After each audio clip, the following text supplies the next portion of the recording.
Hello, beautiful souls. Welcome back to the Brittany Renee experience. I have not one, but two incredible guests with me today. I have Brianna and Jessie, Barebone lovers. These are transformational coaches, healers, and fellow New Earth leaders. Without further ado, guys, welcome. So happy to have you here. So happy to be here with you. This is our Please. first podcast together. So this has been our intent for like a long time. We love to be the first place that you guys get to debut. I would love for you to share more about who you are, what you do. Just tell us a little bit about each of you, the duo that you are. I just would love for all of the audience to get to know you a little bit better.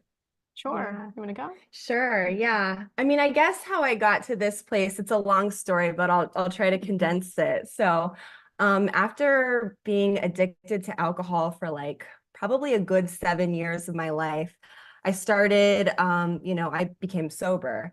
And then I started coming into more clarity, obviously, and had my first spiritual awakening.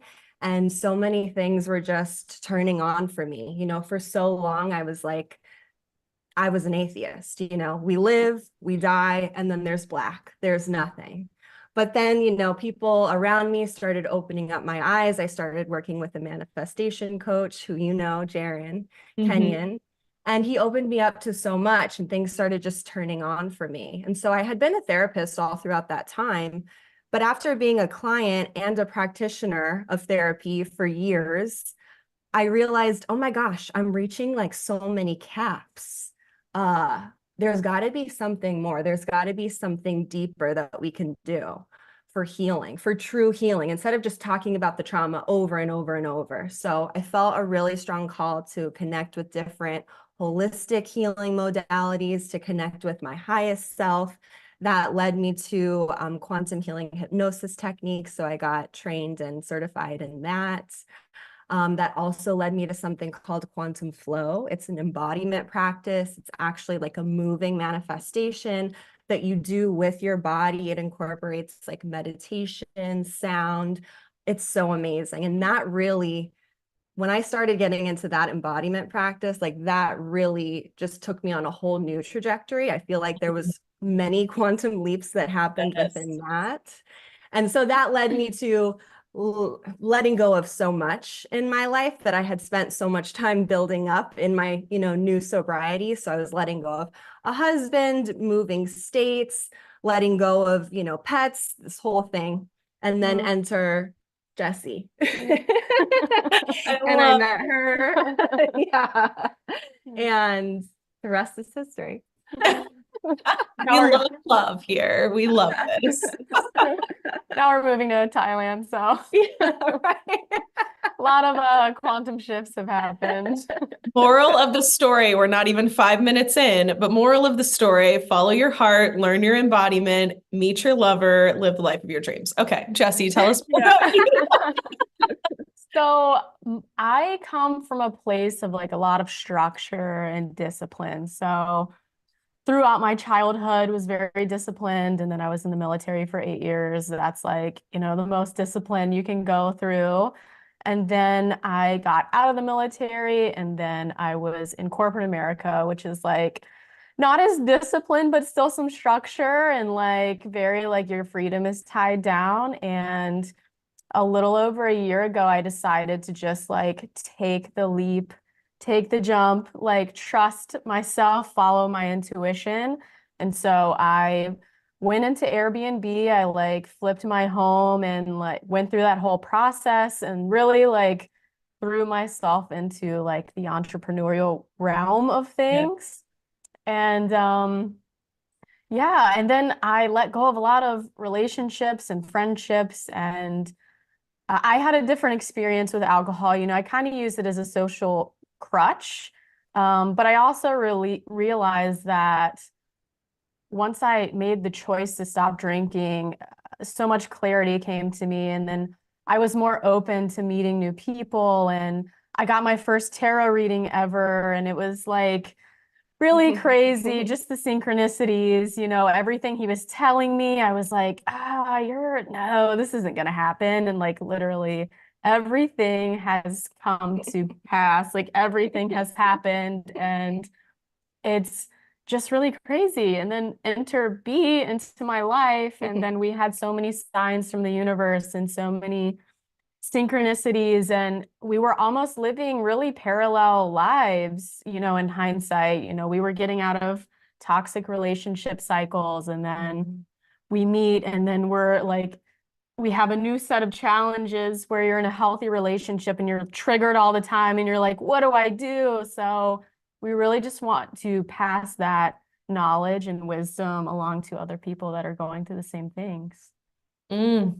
Yeah. Love you guys. I know the audience is probably loving on this as well. So you're kind of beautifully segueing us into more about the business and the brand. And so you guys are really just stepping in. I know we kind of chat a little bit before we hit record on your podcast, on what you're wanting to bring to clients. So I definitely want to get into healthy relationship dynamics, because this is something that my heart just sings to talk about as well. However, I would love to know more about what is like kind of the journey with people finding you. How do they find you? Like, what is the process if they want to work with you? What are you going to be delivering and offering? And maybe a little bit about the podcast as well, so people can find that. Sure. Yeah. So like we were saying, this is like the budding of our new business, our new brand. The first component is our podcast, and it's called Barebones with Jessie and B. And we're actually just about to conclude the first season of that. It's been about 13 episodes, and it's been such an amazing ride. We talk about manifestation. We talk about a lot about relationships and different, dynamics and attachment styles and stuff like that. So really, our vision for the coaching element of the business is for all beings that wish to embody and really connect with their highest version, the highest version of themselves. Like, those are the people that we're calling in. Maybe the people that have gone through toxic relationship cycles, but they're ready to be done with it. They see it very clearly. And maybe they're in a new healthy relationship, but they're getting triggered like we were. Like, those are the people that we're really calling in. So we're intending to have actual coaching programs rolled out into the future. And people can find us. I think the easiest way is on social media. Yeah. It's at Barebone Lovers on Instagram. Love. Okay, so let's get into like the juicier topics here. So Yes. we love the juice. Okay, so I'm going to share a little bit about my experience, and I'd love for you guys to kind of riff on this. So I have chosen an incredibly unique, but not unique really in the grand scheme of things, life path here with motherhood and relationships. So I have 2 little boys and 2 different fathers, because I only learned to co-parent with one, right? Let's do it double. So both of those relationships they were very, I would say, unconscious. The second one was a little bit more conscious, because I was really opening up my spirituality in that relationship and in that phase of my life. However, I very quickly started to realize what spiritual bypassing was, toxic spirituality, toxic consciousness, all of the things.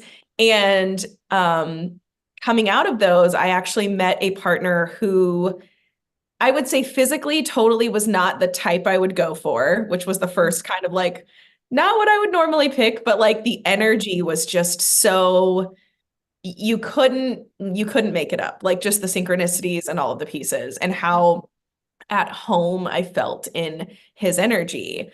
And when I came into that relationship, I was at the point in my spirituality and consciousness path that I was very aware of projections and self-accountability and all of the things. However, the way that this person held me when I would get like really activated or frustrated or triggered was so wild to me, that he was with me standing in the kitchen, and like the kids are going crazy. I'm like, oh my gosh, I'm trying to get dinner. I have a friend in town. He's here. There's just like everything is happening at once. And I was like, I just need everybody to like get out of the kitchen. I just need to have my bubble for a moment. Please, everyone exit over here. And he just looks at me and like had the refrigerator door open, shuts the door, like puts his hands on my shoulders. And he's like, take a breath. What do you need? What can I help you with? And I was like stunned. I'm like, what's happening here? Like, and of course my body's like, are you tricking me? What's going on? And this weird moment happened that was so ingrained in my mind because I realized I have yet to have a partner, much less like anyone in those moments, just like come be the calm in the storm and be like, I'm going to connect with you for a second and we're going to figure out what you need and I'm going to support you. And from that moment forward, I was like, oh, this is a whole new game here. Like the way that I'm going to be able to learn how to communicate my needs more in this partnership is going to exponentially grow so much. So I would love for you to share, like moments that happened with you guys in that shift from toxic to not so toxic, right? Relationship dynamic and how to navigate and handle those, because I think that it is really not talked about enough how much of a shift that is, like personally and with a partner, to have someone that can watch you get so in your shit and not only hold it with you, but just drop in and be like, yeah, I get that. That's frustrating, and not have their shit coming back at you, right? There's just so much here. So I'd love for you to kind of talk about like, what's your experience with that? And like, what kind of advice do you have for people navigating that dynamic in a new way? I think one of the pillars of our relationship is just patience and like taking that time. I've never had someone like be so patient with me. Sometimes I don't even know what I'm feeling or what I'm going through. And it's like she sees me. She just sees me like nobody else does. So having a partner who's just like, okay, like there was an instance that's coming to mind right now, but when I was running my Airbnb, she came with me to help me like clean and reset everything, because at the time I was doing everything. So we had other errands to run that day, and I'm just running. I mean, I go until my battery runs out sometimes, and we get into the car and I'm like putting in reverse, ready to go to the next thing. And she was like, baby, let's take a second. And she like took me through a breath practice. And I was like, it made me emotional because I was like, wow, I've never had someone just like care so deeply to just help me reset for a second. It's really powerful. That was just like something that has stuck with me since that day. Yeah, I think about like what you're speaking about too is like attuning to your partner, and that takes a lot of practice and experience as well. The thing that's coming to my mind is in the beginning of our relationship, I had so much, and I still have so much work to do around the sexual trauma that I've endured throughout my life. And I was at a place where I didn't even know if I wanted to be sexual with another person ever, because that's how much I was closed off. And I can see how protective that was. And I appreciate that part of me. It served me for a time. But then, things started to progress and I felt so safe with her. And so when we started to have sex in the beginning of our relationship, it was so triggering for me. Like my body, just like different things were coming up. I did not know how to process it.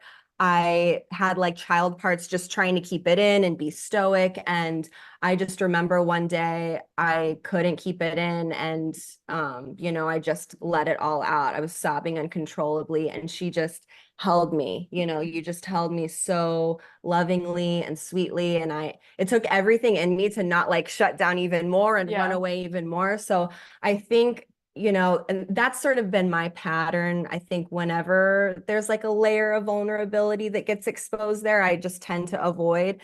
So it's been a challenge for me to just sort of keep my heart open, because, my teacher says the more that you close your heart off, not only are you closing your heart off to your partner and everyone else, like to the whole universe. So that really stuck with me. So my challenge is, and I think I'm flowing into this a little bit more gracefully, is to just keep receiving. Yeah. And that just like takes time and practice, and it's not going to be perfect. Totally. I love that you said that. That is, and it's so, yes, we could talk about receiving for an entire episode, all the ways that unfolds. I'm so glad you brought up the intimacy piece, because that definitely was not the first thing that hit my mind. But then as you started talking about it, I'm like, oh, yeah, I had really similar energy. And I actually, before I met this partner, was going through a divorce from my son's dad and had a protective order. It was very messy. I mean, it was crazy. Simultaneously in that time, there was all this other drama happening with my other son's father. I mean, it was like, I was like, I unsubscribe to this like Yeah. chaotic, dramatic, always needing like to siphon my energy and I never get to like just be like, I don't want this anymore. And I hit this breaking point and I was like, I want to have a new relationship with my body. I want to be a better mother. I want to have a relationship where the person sees me and loves me as much as I love them and see them. And, I really had this like snapping point. So I totally resonate with the like, I don't even know if I want to be intimate with anyone. I don't want to, I don't know if I want any of this. While deep down knowing I am a hopeless romantic. I am a lover. I am like, I ooze love when I'm around people. And my embodiment journey, though, started before I met this person. And I was like, I really just want to get comfortable in like my mom body and I want to get comfortable with money and I want to do things like that I've always wanted to do. And, I'm in this 900 square foot apartment, me and my two kids, one bedroom. I'm like figuring out this total single mom, two baby daddy, two kid life, entrepreneurship, and really getting into embodiment, breath work, movement, like somatic practices. And when this partner orbited in, I was very much like not looking for a relationship. I was very much in my own flow. And when I think it was not the first, it was probably like the second or third time that we were intimate, I started to really realize I was doing this performance thing that I used to do with other partners, where it was like, I just want everything to be, I don't want to say perfect, but like I wanted this performance to feel perfected. And I started realizing, I was like, oh, you're actually seeing a part that you couldn't see by yourself. So the beauty of being in a union, right, is you get to see these things that it's like, oh, well, this never came up by myself because this is only reflected through somebody else. And I started to be really vocal. I was like, I've been really working on embodiment and I realized that I'm still trying to like make things be a certain way. And like, I don't want that.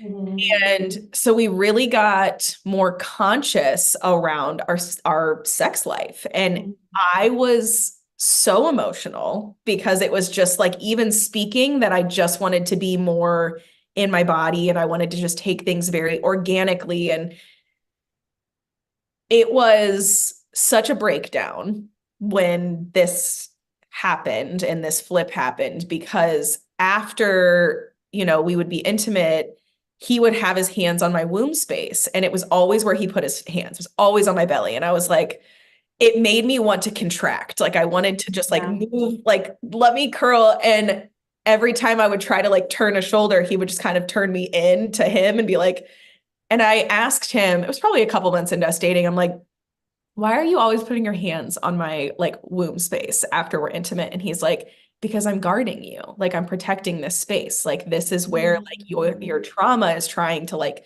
move. And so I'm just putting my hands to allow it to feel safe, which then like cue even more tears because it's like, oh my God.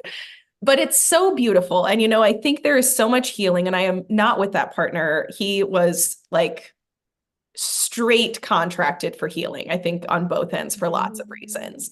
But it's so beautiful to have these moments where, I think as women, we're taught to perform. Like we're taught to make like intimacy this thing. And it's like when you allow yourself to be so in your body and just so present with a partner, so much is different, right? Like I'd love for you guys to share anything that's coming up, but it's just like so much changes when you allow yourself to step out of the performance and into like the presence of what's happening. I think something that's been like really instrumental for us is, when B and I decided to start being intimate with one another. This is something that I've just always done, but I introduced aftercare to her. So that's like after you are intimate with one another, it's like a safe space, safe container to just open up and be like, what did you like? What did you not like? Like, what could you live without? And that's like been really pivotal. wouldn't you say? Oh my gosh. Yeah. Yeah. Well, at first it was super uncomfortable was because I'm weird. like, what? You want to fucking talk about everything that we just did? Like, that's embarrassing. It was a little awkward. Jesse's like, yeah, that's what we're doing. We're talking. Yeah. She's so serious. And I'm like, okay, I got to be an adult. We got to do this. All right. Yeah. This is like a different level, you know? So Mhm. after that initial shock and awkwardness, it was, you know, it was uncomfortable. And now it's fantastic because it's Yeah. an opportunity for you to like talk with your partner just really openly about, okay, like what worked, what didn't work, you know, new things that you want to try. I Yeah. think like in past relationships, I've been, you know, maybe thinking all these different things about sex, but didn't have the right and safe container to actually express all of it. So I just feel like that's genius. And Yeah. we use that all the time. All the time still. I love that. You know, and I think the other thing that I think is really now collectively kind of coming up more is how healing sex is, right? Sacred sexuality Yeah. is so necessary, like with Mhm. yourself, with your partners. Right. And, you know, I think there's, again, so much programming around how we're supposed to be or not supposed to be, or the shame that's in like sexuality, right? Like, I'd love to hear your take on kind of collectively where we're at with sensuality, sexuality, all the things. Anything coming to you? Not really, do you? When do you think, I have a question to prompt you. When do you think sex shifted for you? When did it shift to be more like aware and conscious? With you. Yeah, like this is Honestly. very, I feel like why it's Yeah. kind of difficult for me to articulate is because it's so new to me. It's literally within the last, what, 10 months, 11 Yeah. months. So it's still more of like an experiencing within my body with, you know, with my partner.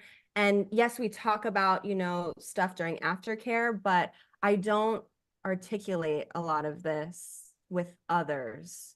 So it's a really internal journey right now that I feel like is still sort of in the womb, like still incubating for me. It's very, very recent. Yeah, it's very, I would say the same. It's very new, all of this. Well, I'm so grateful that you guys feel safe in this container to share, you know, even the pieces that you have. And, you know, it is, I know for me, since that partner that, you know, I was speaking about, that was like the game changer for me. And my partners then thereafter, it's almost like, I don't know why this is coming through. So someone, and one of the listeners must need to be hearing this, or there's something that's going to activate within you guys. So, you know, I think oftentimes we do not trust our bodies, right? We don't even know how to listen to our body. We don't know how to trust anything that's trying to come through. And I've noticed the more in tune with my body and my vessel and my embodiment is that my body will tell me the people that I can and cannot be around and be intimate with, like just period. And I realize in my healing process that I went against that often when I was younger because it was whatever reason, right? There was a reason to go against it at the time. And I realized I've done a lot of healing around the trauma, like in womb space. And ironically, actually, tonight I'm hosting an event around sacred sexuality and reclamation and just actually becoming very acutely aware of what's, there's a lot of throat stuff, what's like in this space, you know? And I think that when you start to make the commitment to embodiment and to consciousness and wanting to have, right? And some of you who are listening might be like, this sounds great, but like, I've never experienced that. Or like, how do I even find that? Like, how do I activate that within me?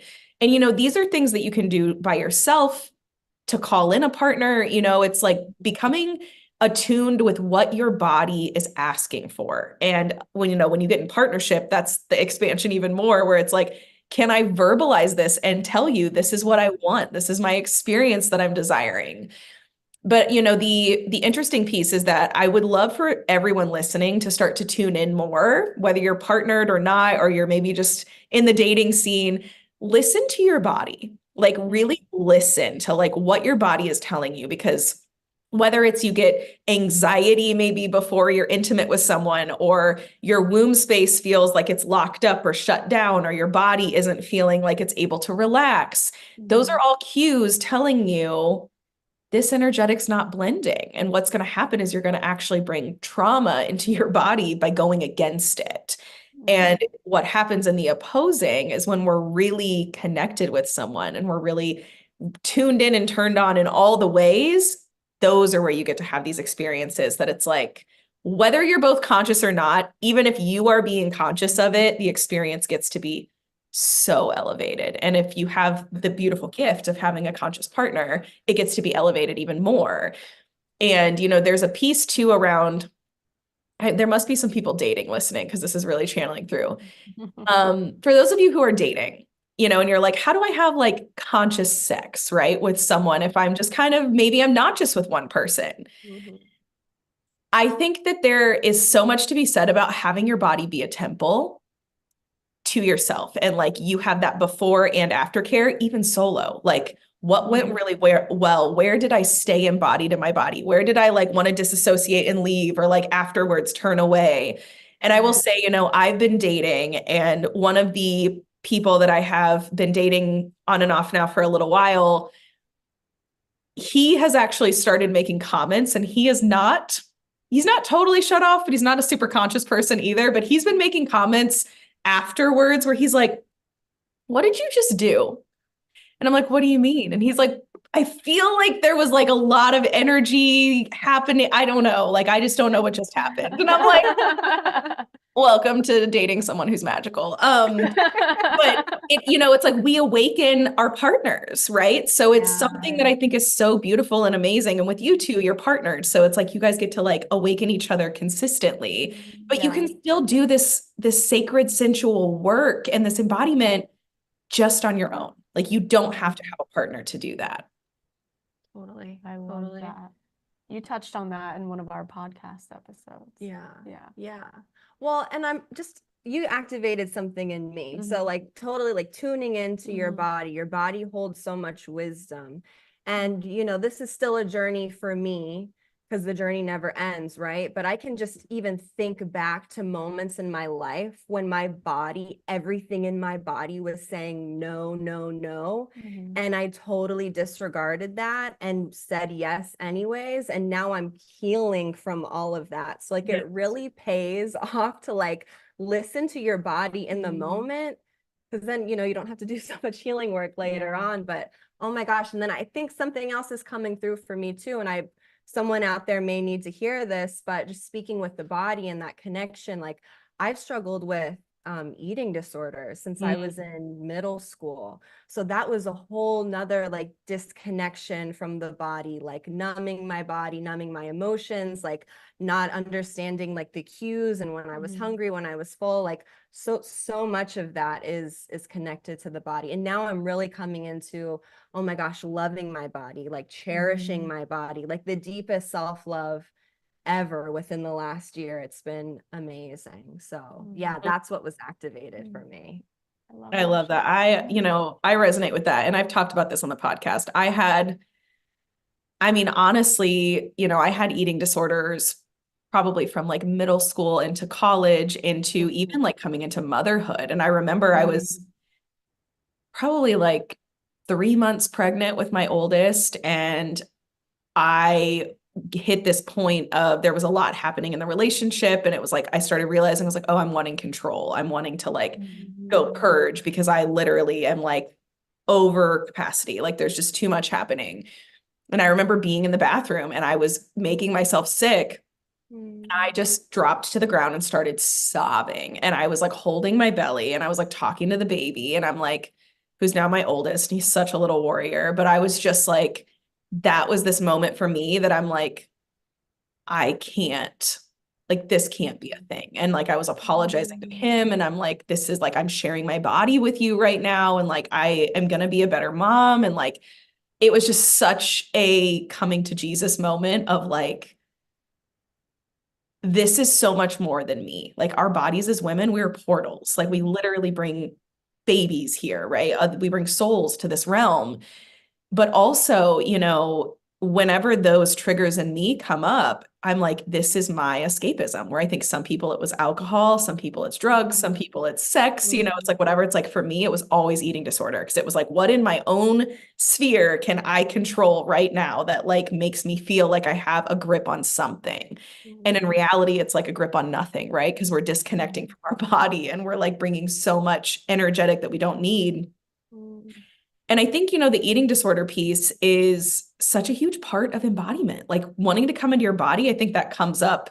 It flares almost when you need to drop deeper in, right? Because it's like our cells remember what we've been through. And so it's like when we get to certain layers, I think it just automatically triggers whatever energetic needs to heal. And that's a huge piece. It's so big. So thank you for bringing that up because I think we do need to talk about that more because there shouldn't be shame around it. Like these are things that we should be able to sit in circle and be like, yeah, I've struggled with that. I still struggle with that, you know? And even now it's like I'm taking on more stage presence and I see it and I call it out and I'm like, ma'am, we are not there anymore. Yeah. I'm like, you know, just a note for people that are in the healing journey, like there's always layers, right? Sometimes these characters we think are gone are not always gone. They just took a very far stage left seat, but then they slowly creep back in and they're like, we have a new layer for you. Yeah. Totally. I thought, and I think, you know, when you're in like eating disorder recovery, at least when I think I went through recovery when I was in high school, but I still struggled for years after that. I heard the message that, oh, this is going to be with you the rest of your life. You're never going to be recovered. And so for a while, I subscribed to that. And then something shifted. And I had this enlightenment where, oh no, I totally can recover from this. Of course I can. So I was on that train for a while. Like I'm totally recovered. I don't have any of these parts. It's not going to come up at all. But no, like there's some gray area. Like I consider myself recovered. You know, I don't engage in starvation behaviors or purging behaviors or binging behaviors, not really anymore. Within, I don't know, probably within the last few years, none of that. However, I still have those thoughts come up at times, and those can still get triggered. So I'm really trying to see those more as gifts and opportunities to heal even deeper layers of this wound, these wounds. So. Yeah, exactly. And, you know, I think that's exactly what I think it is some people, I have clients that'll say like, I thought I got over this. I thought we were done with this. I thought I worked this. And I'm like, you did. It doesn't negate anything that you did. But if something is still a thought or it's still coming up, it's because it's another opportunity to heal something else in there. And like, what is it that's even triggering that? Maybe that's what we need to be looking at. And this is just the little character that's wanting to come in or the thought coming in to really get your attention to this, right? Something is out of balance. Something's needing adjustment because you're not feeling aligned or embodied. And there's just so much grace, I think, that can be brought into this process, right? Like whether it's sexual trauma healing or healing of mental things that are going on or relationships, you're never going back. Healing is not like a linear journey, right? Like it is a dance. We get to go all sorts of ways and we get to come back to certain parts of us. And you're always growing though. And even if you feel like you're stepping back, you still have all of these tools and codes that you've gotten along the way, right? So if I could go back to me a year ago, I would be operating differently with the codes I have now. Right? Right. Exactly. Yeah. I love that you brought up grace. You know, something that B really taught me is sending, you know, the past versions of yourself that weren't maybe so kind or didn't make maybe the right choices for yourself, sending them so much compassion and love. And that's been like really monumental in my healing journey. I love that. You know, I do a lot of call it like recollection work. There might be a better term for this, but just I think lack of better words, it's what I call it. And this past 6 months since I walked away from my partnership in August, which wrecked me on a level I didn't even know I could be wrecked. I have been like deeply committed to going back to the grids that I really gave away power. and like went against myself. And going to, when I say grids, like for those of you who are listening, cities, states, specific places, and literally putting my hands like on the earth and almost like laying flowers at the feet of these versions of me and being like, allowing me now to speak to that part, right? And I think it's so important. And I wish more people would talk about this and do it because, I mean, Jessie, just like you're saying, it's like it's a level of healing that I think until you get there, you don't even understand what that can bring into like now, you know? Right. I had chills when you said that, like laying flowers at the feet. Yeah, that's amazing. Yeah. In Florida, which is where we actually met, we'll have to talk about how we all found each other too, because that's a fun little story. So when I was younger, and this is like, I think I want to speak to this because, when we think back, if you were to sit and just think right now, like, what parts of me was I not kind to myself, or maybe not kind to others, or maybe not just in my highest space that I could be in? Right. I think you can even go back to like the little parts of you that it's like, where was I told I couldn't trust myself? Where was I told, I was too big or too loud or too much? And when I was like 8 years old, my parents actually went on the run from the law, dropped me off with like my brother and our grandparents at the Don Cesar Hotel in Florida, down near like St. Pete, Clearwater. Yeah. And that hotel was always like where we would go, kind of like staycation / vacation. So that hotel was always just like the big pink hotel on the beach, was always this childhood memory that I went down there to do some inner child work after this breakup. And that 8-year-old version of me, that my parents were going on the run, but my family was telling me, oh, they're just going on a work trip. Everything in me at 8 years old was like, you're lying to me. Something's wrong. You're not telling me. And I was speaking it. I was like, well, where are they going? What's really happening? And I kept asking questions and I just kept getting shut down and being told like, everything's fine. Like everything's fine.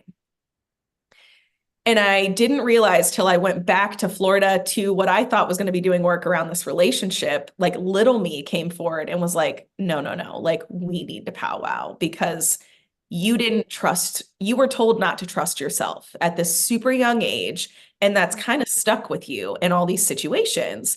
So I literally went to the beach at the Don Cesar, like sat in the water sobbing and like pulled that version back. And I was like talking to her, just saying like, you were right. Like everyone lied to you. You were right. Your intuition was right. You knew something was not correct. Like we're going to call that power back now. And we're going to bring that through the timelines because this is where that started, that you thought other people knew better than you. And that was not the case. And it's never been the case in your intuitive abilities, right? So, even going back to those inner child parts, where did that start? Right? Like, I don't know about you guys with inner child work and things, but like, that's a whole thing to get into, like recollection of your power as an inner child. Cause I'm like, our families did the best they could, right? With what they had, but it's our responsibility now as adults to go back to those parts of us that are even little and be like, you were right. Your intuition was right. Like you knew how to express, you knew how to grieve, you knew how to be big. Let's pull that back into the here and now, because those are the parts that are us fully embodied. Totally. Yeah. I mean, in a lot of like the therapy work and coaching work that I do is spent a lot of time around inner child work. And particularly, I don't know if you've heard of Internal Family Systems by Dick Schwartz, but yeah, that's a huge influence on me in the way that I work with clients. And of course, the way that I do my own healing work. So another sort of thing is like activating for me, and it's going back to like sexuality. I can remember a time when I was 7 years old and I was visiting my aunt and her children in Alaska.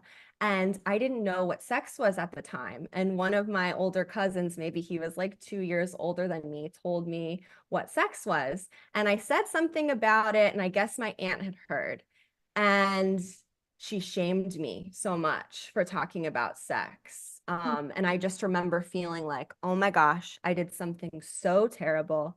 This was not okay. I just felt a wave of shame like wash over my body. I also like walked into her and my grandma talking about it, and it was just like, oh my God, I did something so terrible. So just even in this moment, I'm realizing, wow, like that part of me is like frozen sort of in time. And like, I've got to go back and I have been a little bit more recently because some stuff around her is just popping up.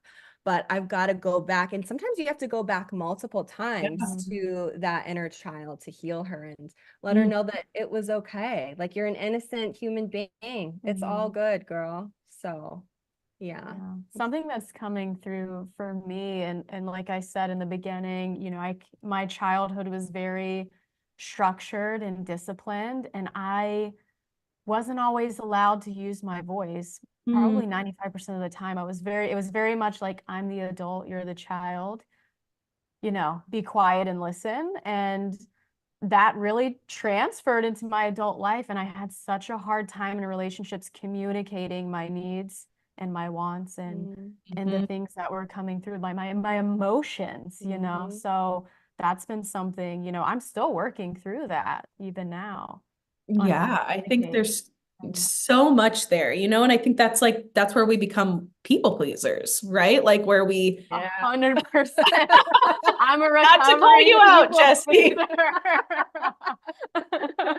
Not to call you out. I'm like, I see you coming out of it, you know, but I'm so glad you brought that, you know, these points up too, because, you know, I'm a mother and I have boys. And so I know that I obviously chose boys for multitudes of reasons, but I'm even noticing, you know, things because I'm just consciously parenting that like I've never ever allowed or want them to be shameful of their bodies because even men, like now because I have conscious male friends, like talk about this and they're like, oh yeah, I was shamed for being naked or, you know, any of these things. And there's so much shame. And I'm like, I mean, all you're doing is now housing that, then passing that to whatever partners you're with. Like, let's clean that up, right? And so it's interesting to watch because the boys have very different dads. One of them is a little bit more conscious. The other one is, I say this with so much love, but not conscious at all, really. And so they're in very different households every other week that they're not with me. And it's so interesting now that they're both a little older. I've got 5 and 8. They love to just run around pretty much naked. And I'm like, you have to understand you're safe in your body. It's fine. But like, if someone is over or if there's like, you know, whatever, like we need to have at least shorts on or something. And, you know, teaching them even now how to feel safe in their body, what is okay, what is not okay, having them be aware of, you know, with the internet now and them having all these like abilities to see things, I'm like, oh my gosh, let's just throw 15 other things in the mix here. But, you know, I watch them and I'm like, I see them totally embodying this freedom when they're here, which makes my heart happy because they know that they're safe. They know that they can be however big and crazy and loud they want to be. But it's interesting because, you know, my oldest son plays hockey. And so we'll go into the locker room where I'm like, dude, you are not ashamed of anything. Like you are very just like up and running around all the time. But then we get in the locker room and it's very like everything's got to be covered. And I'm like, buddy, if we're going to play hockey and sports, like you better just get used to like people are going to be naked. They're going to be running around. Everyone's got a body. It's okay. Like everything's okay. And it's very interesting to even watch at 8 years old, this program and like conditioning. And I'm like, where is this coming from? Where did the shame come from? Right. And we have conversations and he's like, well, I can never be naked at dad's house. Like that's never a thing. And I'm like, okay, well, that's okay. Like it's not like you need to be running around and like not have clothes on, but I'm like, but you can feel safe in your body, especially if you're in a locker room and you're getting ready with your teammates. Like there's no reason to be shameful or feel scared about like changing.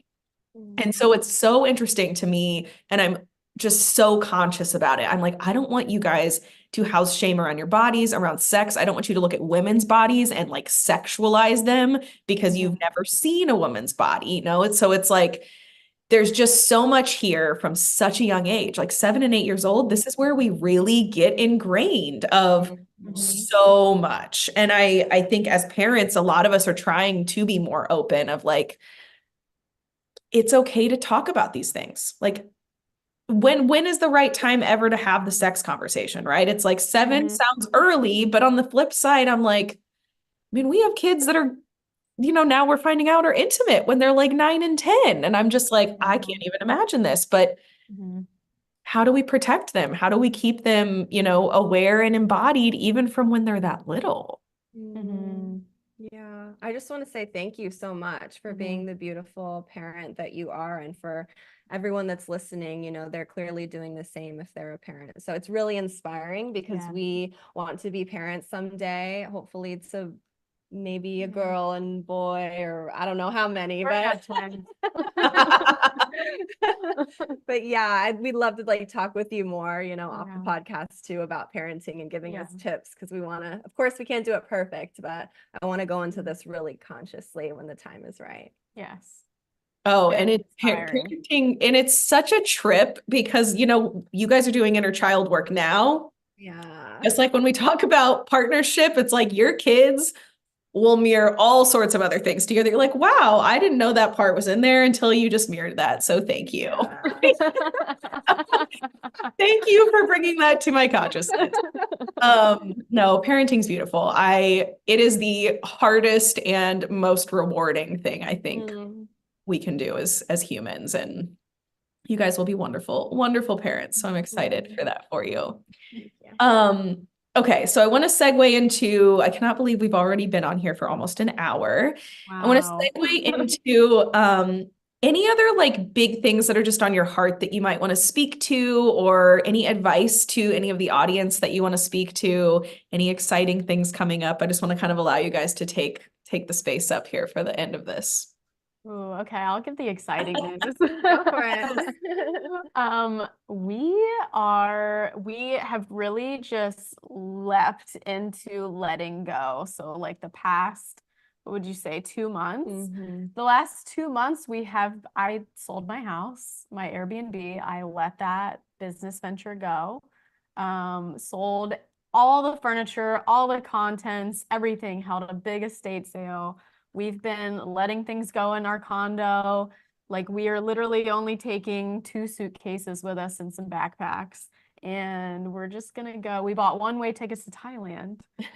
And we just feel it in our bones. Like we know the universe is telling us to go. Like to go. We keep getting the signs, and just we're listening to them, and we're going. And we don't know when we're gonna come back. And it's so exciting. And we can't wait. We're leaving in like 8 days. 8 days. Yeah. Just crazy. Yeah. I I mean, love talk this. about listening to your body. Like this is a time where I feel like both of us together and then individually are like really tuning into like, okay, what's the next step? Like, show me, like actually just surrendering, like not an ego manifestation, like, oh, I want this G-Wagon, I want $1 million. It's like, no, like what is life, like what life and the universe wants to flow through, like just show me what that is. Okay, this is the next step. Okay, and then like not only listening to that, but like actually following through, and then not even really knowing what the next steps after that are. It's slightly terrifying, but we're doing it. So Wildly terrifying. I love this so much. I would love to, I know what we didn't touch on, which I would love for you guys to share, is how we connected. So those of you who have been following me know that I was talking about the I Am Limitless event that I was a part of with Rise TV, Greg Schumacher and Jaron Kenyon, which we talked about Jaron earlier. That event was incredible in Tampa, and these two beautiful souls were in the audience. And I'd love to know your side of the journey of how you got there, though. Yeah. I'll let you tell it. Yeah. Well, Jaron's my friend, and I knew that he was doing this event, and I knew that he had been wanting to do in-person events for a while. So I was like so stoked for him. And I didn't know if it was truly in resonance for me to attend. So I'm like, okay, if this is in alignment for my highest good, universe, just show that to me. So one day I like randomly got on Instagram, and I don't really do too much scrolling, but I was a little bit. And then I saw Jaron, and he was talking about the event, and he said something like, you can go and meet someone there that could propel your business, your purpose. Like, you don't even know who you're going to meet. It could just be this amazing divine timing. And I was like, okay, there. I'm going to meet someone there. Like, I've got to go 110%. So I'm like, okay, Jess, like, we're going Friday, we're going to go. And there's someone that we're going to meet. I don't know who it is. I don't know what's going to happen, but we're going to meet someone. So we, sit down in the audience, and then I think you were the second speaker, and you started getting up and you're telling your story and the way that you were just flowing and your energy and the light language. And I was like, that's her. Yeah, that's it. That's the one. That makes my heart so happy. Yeah, I feel like we both felt it. I was like, there's no one else here. It was you that we were supposed to meet. Yeah, so we made a beeline for you. Yeah, we like, did. after, we need to go I was talk like, to we her. have to go right now. Oh, I love that. Yeah, as soon as you guys came up to me after the event, I was like, your energy's amazing virtually, but in person, it was just like this force field. I was like, ooh, okay, who is this?